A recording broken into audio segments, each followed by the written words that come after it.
আসসালামু আলাইকুম প্রিয় দর্শক। আজকের পর্বে তৈরি করে দেখাবো ঘরে থাকা উপকরণ দিয়ে মজাদার ফ্রাইড রাইস কীভাবে রান্না করতে হয়। আমরা সবাই জানি যে রেস্টুরেন্ট স্টাইল ফ্রাইড রাইস রান্না করতে capsicum, soya sauce, testing salt, এছাড়াও রয়েছে ম্যাগি সস, টমেটো সস এবং চিলি সসেরও প্রয়োজন হয়। তো অনেক সময় দেখা যায় সেগুলো ঘরে থাকে না। আবার অনেকে যারা গ্রামে থাকেন তাদের ঘরেও থাকে না বা সংগ্রহ করতেও পারেন না। সেক্ষেত্রে আপনারা ঘরে যা আছে তাই দিয়েই কীভাবে মজাদার ফ্রাইড রাইস রান্না করবেন সেই রেসিপি আমি আজকে আপনাদের সাথে শেয়ার করব। আশা করছি আপনাদের কাছে আজকের রেসিপিটি ভালো লাগবে। ফ্রাইড রাইসের জন্য প্রথমে ডিমের ঝুড়ি ভেজে নিতে হবে। এর জন্য পরিমাণ মতো তেল, 3টি ডিম, স্বাদ মতো লবণ এবং কালো গোলমরিচের গুঁড়া দিয়ে এটাকে ভেজে ডিমের ঝুড়ি তৈরি করে নিতে হবে।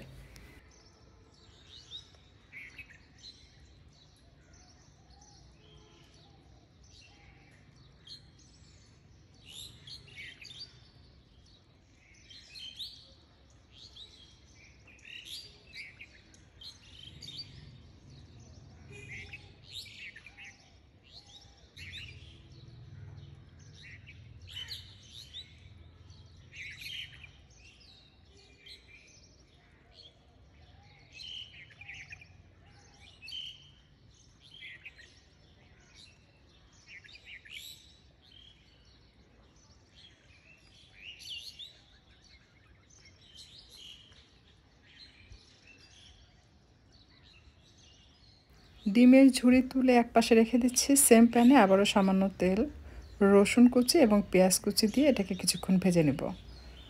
বেশ কিছুক্ষণ ভাজার পর পেঁয়াজ যখন সফট হয়ে আসবে সেই পর্যায়ে অ্যাড করব কাঁচামরিচ কুচি।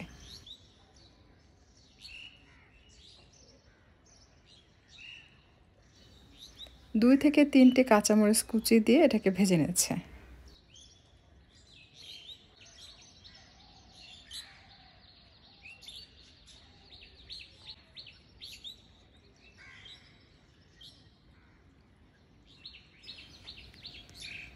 এখন দিয়ে দিচ্ছি স্বাদ মতো লবণ এবং মরিচের গুঁড়া হাফ চা চামচের একটু কম দিয়ে সব কিছু মিশিয়ে বেশ কিছুক্ষণ ভেজে নিতে হবে। যদি ফ্রাইড রাইস হলুদ রঙের পছন্দ করেন তাহলে চাইলে 1 চিমটি পরিমাণ হলুদের গুঁড়া দিতে পারেন, এতে করে হলুদ কালার হবে। তবে আমি কোনো হলুদের গুঁড়া এখানে ব্যবহার করছি না। দিয়ে দিলাম চিংড়ি মাছ। চিংড়ি মাছ দিয়ে পেঁয়াজের সাথে বেশ কিছু সময় ধরে এটাকে ভেজে নিতে হবে। এই পর্যায়ে চুলার তাপটা কম থাকবে। একটু সময় নিয়ে ভেজে নিলে দেখবেন যে চিংড়ি মাছ থেকে খুব সুন্দর একটা ঘ্রাণ পাবেন।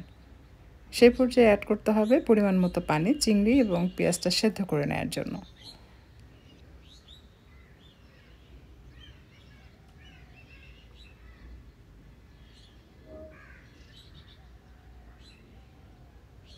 পরিমাণ মতো পানি দিয়ে এটাকে মিক্স করে নিচ্ছে।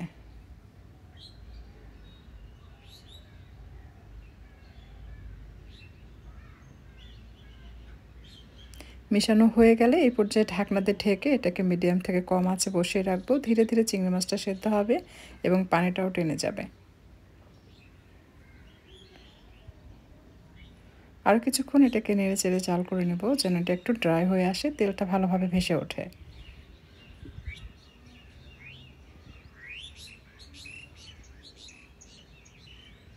এই পর্যায়ে অবশ্য লবণ চেক করে দেখবেন ঠিক আছে কিনা। যদি প্রয়োজন হয় তাহলে এই পর্যায়েও লবণ অ্যাড করে নিতে পারবেন। আমারটা হয়ে গেছে, তেল ভেসে উঠেছে। এই পর্যায়ে আমি তুলে নিচ্ছি।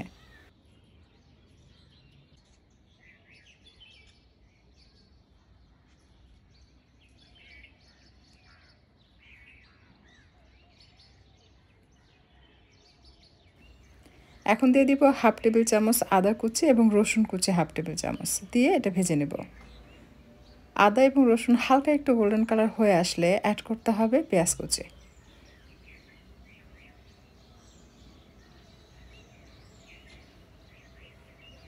পেঁয়াজ কুচি দিয়ে বেশ কিছুক্ষণ সময় এটাকে ভেজে নেব। পেঁয়াজ ভাজা হয়ে আসলে অ্যাড করতে হবে গাজর কুচি।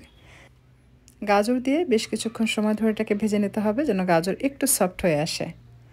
যদি ঘরে গাজর থাকে তো দিবেন, না থাকলে না দিলেও চলবে। তবে গ্রামে বলেন আর শহরে বলেন সারা বছর কিন্তু বাজারে গাজর পাওয়া যায়। দিয়ে দিলাম কাঁচামরিচ কুচি দিয়ে এটাকে মিশিয়ে নিচ্ছে।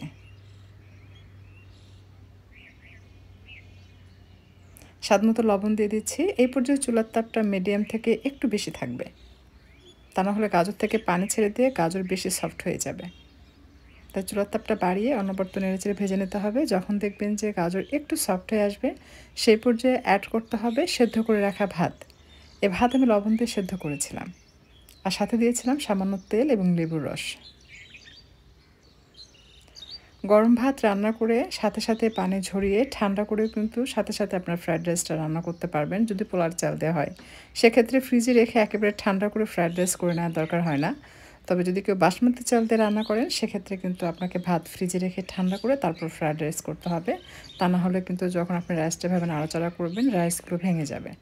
এ পর্যায়ে দিয়ে দিচ্ছি স্বাদ মতো কালো গোলমরিচের গুঁড়া, আর সেই সাথে ভেজে রাখা ডিম এবং চিংড়ি ভুনাটাও অ্যাড করলাম। এখন ভাতের সাথে সব কিছু মিশিয়ে বেশ কিছু সময় ধরে এটাকে ভেজে নেব। জাস্ট এটাকে মিক্স হতে যতটুকু সময় লাগে। তো আমি যে কমন উপকরণগুলো দিয়ে আপনাদেরকে ফ্রায়েড রাইসটা করে দেখালাম, এটা কিন্তু সবার বাসায় থাকে। এটার জন্য আপনাকে আলাদাভাবে বাজারে গিয়ে কোনো কিছু নিয়ে আসতে হবে না। তাই যখন তখন বাচ্চারা বায়না ধরলে কিন্তু আপনি চাইলে খুব সহজেই এভাবে ফ্রায়েড রাইস করে দিতে পারেন। যদি বাসায় চিংড়ি মাছ না থাকে, সেক্ষেত্রে শুধু ডিম দিয়েও আপনার এই ফ্রায়েড রাইসটা করে দিতে পারবেন। সেটাও কিন্তু খেতে অনেক ভালো লাগবে। এখন দিয়ে দিচ্ছি পেঁয়াজের রিং। সব শেষে এটা দিবেন, দিয়ে জাস্ট হালকা হাতে এটাকে মিক্স করবেন, আর কিছুটা কাঁচামরিচ কুচি দিবেন। আমি কিন্তু কাঁচামরিচ কুচি অল্প অল্প করে ধাপে ধাপে অ্যাড করেছি। ঠিক এভাবে ধাপে ধাপে অ্যাড করবেন। এতে করে যে ঝাল হবে তা না, যে পরিমাণ প্রয়োজন সেটাই আপনি জাস্ট অল্প অল্প করে ব্যবহার করবেন, তাহলেই হবে।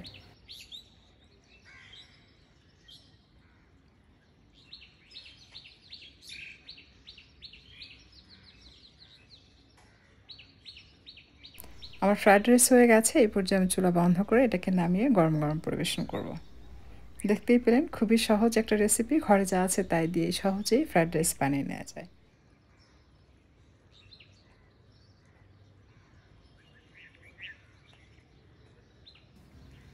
এখন আমি আপনাদেরকে সার্ভিং প্লেটে উঠিয়ে দেখাচ্ছি, তাহলে আপনারা বুঝতে পারবেন। তো দেখুন কতটা ঝরঝরে হয়েছে এবং কতটা যে লোভনীয় লাগছে। এটা খেতেও কিন্তু অনেক মজার। আপনারা চাইলে এভাবে ট্রাই করতে পারেন। যদি বাসায় ট্রাই করেন, আমাকে কমেন্ট সেকশনে লিখে জানাতে পারেন আপনাদের কাছে কেমন লেগেছে। ধন্যবাদ সবাইকে এতক্ষণ ভিডিওটি দেখার জন্য। আজকের মতো বিদায় নিচ্ছি। আবারও চলে আসবো আপনাদের জন্য পরবর্তীতে মজার কোনো রেসিপি নিয়ে। আল্লাহ হাফেজ।